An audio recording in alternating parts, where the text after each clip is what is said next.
to my channel, Bake Cuisine!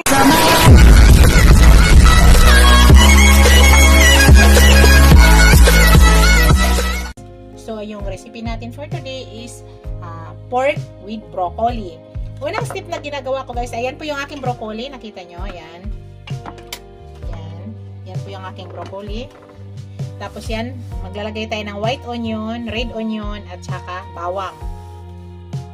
Tapos maglalagay tayo mamaya guys ng ganitong panglasa. Liquid seasoning, lagay tayo ng ground black pepper. Yan, may panglasa. Tapos, sa ngayon guys, ang gagawin natin is i-marinate ko muna yung ating pork. Yan, maglalagay ako ng ground black pepper. Marinate muna natin siya guys. Bago tayo mag-start magluto. Para kumapit na yung lasa niya. Tapos maglagay ako nito guys, panglasa.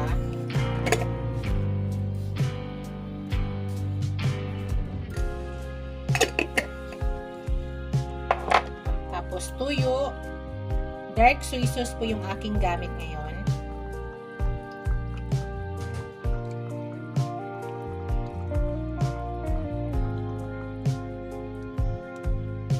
Tapos imimix po natin yan. Malinis po yung aking kamay guys, kaya kamayin ko na siya. Mas maganda kasi pag kinakamay guys, kasi namimix po maigi. Pero malinis po yung kamay ko ha.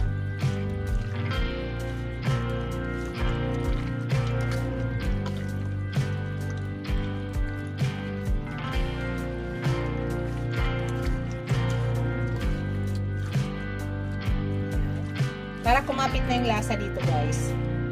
Yan po yung nangyari.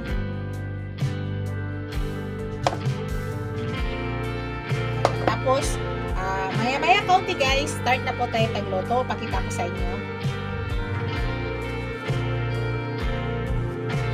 Hello guys, start na tayo. Ayusin ko na yung cam. Yan. Unang gawin ko guys, ilagay ko na yung meat. Pero hindi ko isama yung pinagmarinitan ko, mamaya na.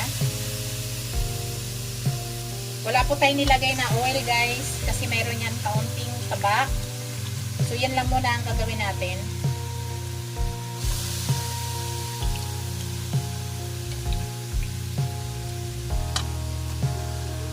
Iniwan ko yung sauce niya guys, mamaya ko na ihalo. Yan. So, unang gawin, igigisa lang muna natin na walang mantika. So, hayaan na muna natin hanggang matuyo siya. Hanggang lumabas yung kanyang taba. Makakuha tayo ng konting mantika dyan. So, yan muna yung unang step. Nakita ko sa inyo mamaya guys. Hello guys. Ayan, nakita nyo guys. So, hindi pa yan ha. Igigisa pa natin, igigisa hanggang lumabas yung kanyang oil. So, hayaan mo lang, naka-open lang siya para matuyo siya agad. Yung lasa yan dyan guys, papasok na sa ating meat. So, wag lang yung takpan. Parang nagluto rin tayo ng beef. So, hindi po beef broccoli yung recipe natin ngayon. Pork broccoli. So, pakita ko lang yun sa inyo guys. Hello guys, ilagay na natin yung ating pinagmarinitan para masama na siya bago matuyo lahat. Bago siya matuyo, ilagay na natin. Yan. Tapos takpan na natin ulit guys.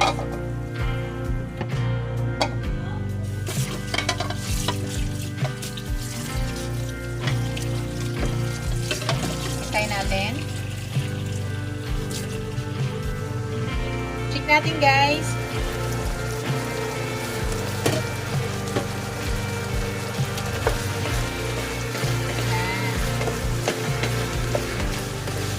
Malambot na yung karne guys. Ganyan lang ang pagpalambot guys. Hindi na kailangan maglagay ng tubig. Lalambot lang siya ng kusa. Basta ganun lang ang gawin nyo. Ipuputsya nyo lang siya guys na wala pa yung bawang at saka sibuyas para hindi nasusunog. Hanggang lumabas yung mantika dyan.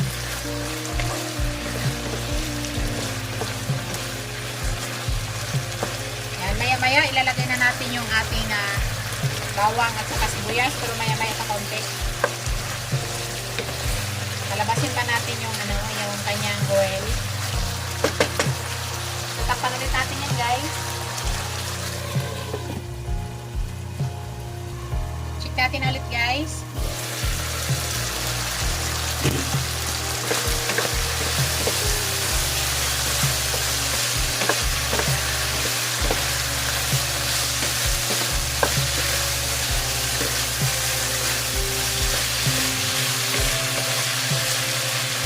Pili na natin ilagay yung ating sibuyas, guys.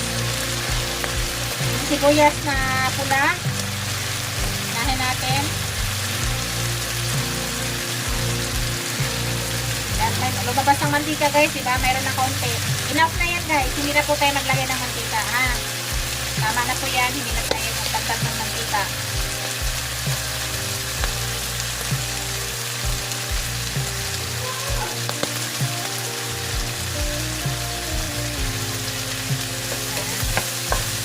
Halo na lang natin agad. Yung kanyang oil, tama na po yan. Meron na siyang lumabas, guys, diba? Tama na po yan.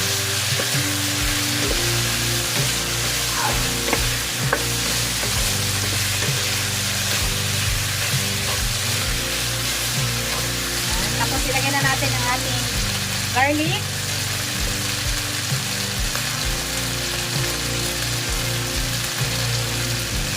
Ganun na siya ka-easy, guys. Hindi na tayo naglalagay ng tubig. Dahil malampusan po yung ating meat. Yan o, malampusan po yung ating meat.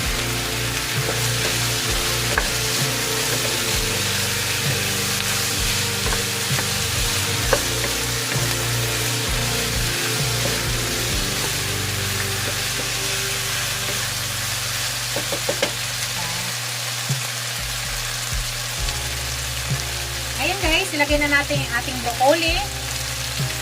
Napakarami, guys.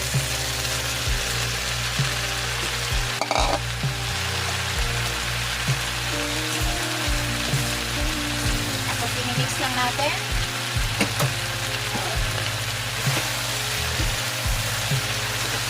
Ganon din, guys. Hindi rin ako naglalagay ng tubig dito. Maluluto lang po siya sa steam niya.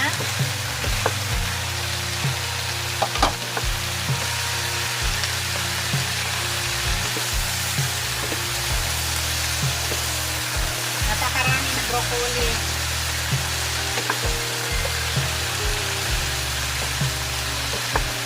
Ayan, gisa lang natin ng ganyan hanggang bumaba na yan.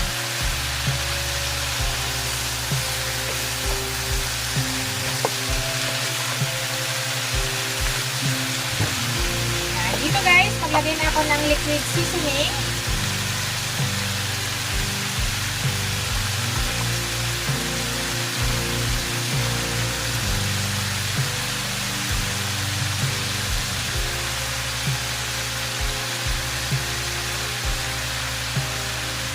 Tama na yan. Yan lang yung panglasa natin sa broccoli, guys. Liquid seasoning. So, ulitin ko, hindi na po natin kailangan maglagay ng tubig dito. Maluluto lang yan sa kanyang steam. Mamaya-maya tatakpan na po yan. So, kailangan ko lang ma-mix maigi. Tapos tatakpan po natin yan.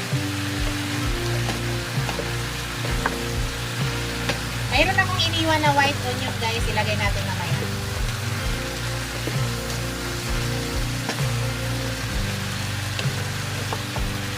Yan. So, mahina lang yung apoy, guys. Tapos tatakpan natin para maluto siya. Pahinaan natin yung apoy. So, yan. Hintayin lang natin, guys. Mga 3 minutes. Check natin. Check natin, guys.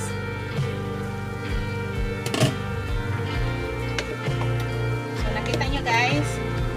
Ang broccoli ay nagpupusa yan ng tubig. Nagpupusa po ng tubig yan. Kaya mayroon yung konting sauce yan. Nagtutubig po yung ating broccoli. So, kailangan hindi na tayo maglalagay ng tubig. Kasi masisira yung ating luto pag maglagay pa tayo ng tubig dyan. Pwede rin nyo yung steam mo ng broccoli, guys, bago nyo ilagay dyan. Pero sa akin, hindi ko na siya ni-steam. Kasi alam ko magtutubig pa yan. Magkaroon pa yan. Nakita nyo mayroon siyang sauce. So, napakasarap guys. Tingnan. So malapit na po yan guys. Titikman ko po ang lasa guys ha. Titikman natin yung lasa. Tama na ba?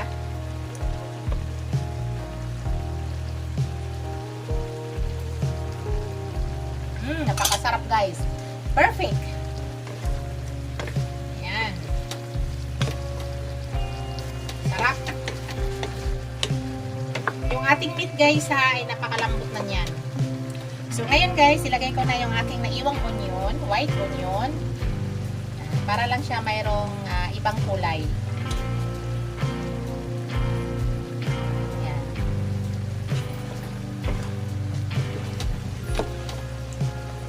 Dagdag din yan ng lasa dyan. So yan, malapit na po tayo. Nakita nyo to guys, ito ay ang katawan ng broccoli ha. Yan. Katawan po ng broccoli, hinahalo ko po yan guys, pag po makain yan ha, sa hindi po nakakaalam. Nakakain po yung katawan ng broccoli. So 1 minute na lang guys, done na tayo. Bago pala lahat, i-shoutout po yung aking mga channel members, ang aking mga subscribers, viewers, silent viewers. Maraming salamat guys sa walang sawang suporta sa aking channel. Thank you so much. Wait na lang po natin, malapit na po yan.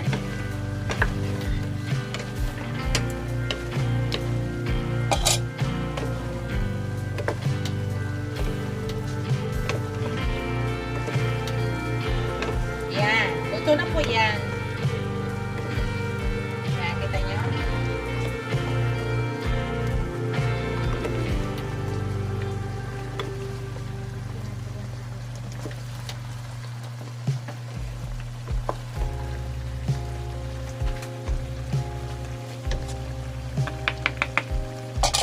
Yan, patay na natin yan. Yan na yung aking pork broccoli guys.